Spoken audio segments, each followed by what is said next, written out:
আসসালামু আলাইকুম প্রিয় দর্শক, আশা করি আপনারা সবাই ভালো আছেন আল্লাহর রহমতে। এইমাত্র পাওয়া আবহাওয়া দপ্তর থেকে আজকে সবচেয়ে গুরুত্বপূর্ণ খবর। কমেছে তাপমাত্রা, বেড়েছে রাত্রিকালীন শীতের আমেজ। আগামী 11 তারিখ থেকে আসছে তীব্র ঘন কুয়াশার বেল্ট। এরপর 13 ফেব্রুয়ারি থেকে আসছে মেঘ বৃষ্টি। এছাড়া আগামী 24 ঘন্টার মধ্যে দুই বাংলার বিভিন্ন জেলায় রাত্রিকালীন শীতের আমেজ আরও বাড়তে পারে, এমনটা জানাচ্ছেন আবহাওয়া দপ্তর। আজ ও আগামীকাল কোন কোন জেলার আবহাওয়া কেমন থাকতে পারে এ বিষয়ে কি বলছে আজকের আবহাওয়ার রিপোর্টে জানিয়ে দিব। সম্পূর্ণ বিস্তারিত ভিডিওদের সঙ্গে থাকুন। আর আপনি কোন জেলা থেকে আমাদের আবহাওয়ার খবরটি দেখছেন অবশ্যই কমেন্ট করে জানিয়ে দিবেন। আর সবার আগে সবার প্রথম সঠিক আবহাওয়ার খবর জানতে আমাদের চ্যানেলটিকে সাবস্ক্রাইব করে রাখুন। এবার জেনে নিন এক নজরে। সকাল থেকে দেখা মিলছে পরিষ্কার আকাশ, সেই সাথে রয়েছে উত্তরের হিমেল বাতাস। এতে করে দেশ জুড়ে ফের কমেছে রাত্রিকালীন শীতের তাপমাত্রা। এই অবস্থায় আবহাওয়া দপ্তরের পূর্বাভাস বলছে আগামী 24 ঘন্টার মধ্যে সারা দেশে রাতের তাপমাত্রা কমতে পারে। একই সঙ্গে দেশের বিভিন্ন অঞ্চলের উপর দিয়ে বয়ে যেতে পারে চলতি বছরের শেষ শৈত্যপ্রবাহ। এরপর আগামী 12 তারিখ থেকে আবারও তাপমাত্রা বেড়ে দেশ থেকে বিদায় নেবে শীতকাল বলে জানিয়েছেন আবহাওয়াবিদরা।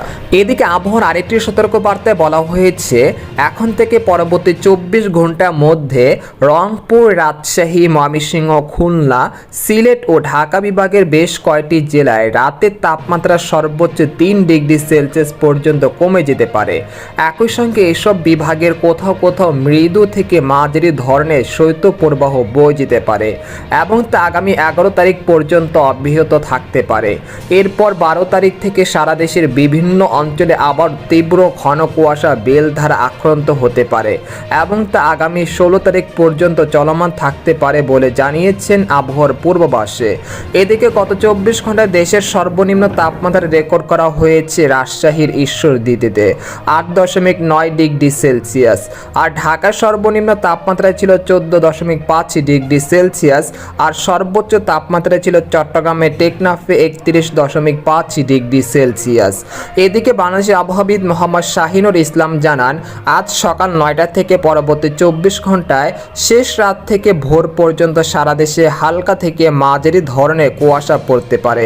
এছাড়া অস্থায়ীভাবে আংশিক মেঘলা আকাশ সহ সারা দেশের আবহাওয়া শুষ্ক থাকতে পারে এবং রাজশাহী, পাবনা, নওগাঁ, দিনাজপুর, মৌলভীবাজার এবং চুয়াডাঙ্গা জেলার উপর দিয়ে মৃদু শৈত্যপ্রবাহ বয়ে যাচ্ছে এবং তা অব্যাহত থাকতে পারে। এই সময় সারা দেশে রাতের তাপমাত্রা প্রায় অপরিবর্তিত থাকতে পারে এবং দিনের তাপমাত্রা সামান্য হ্রাস পেতে পারে।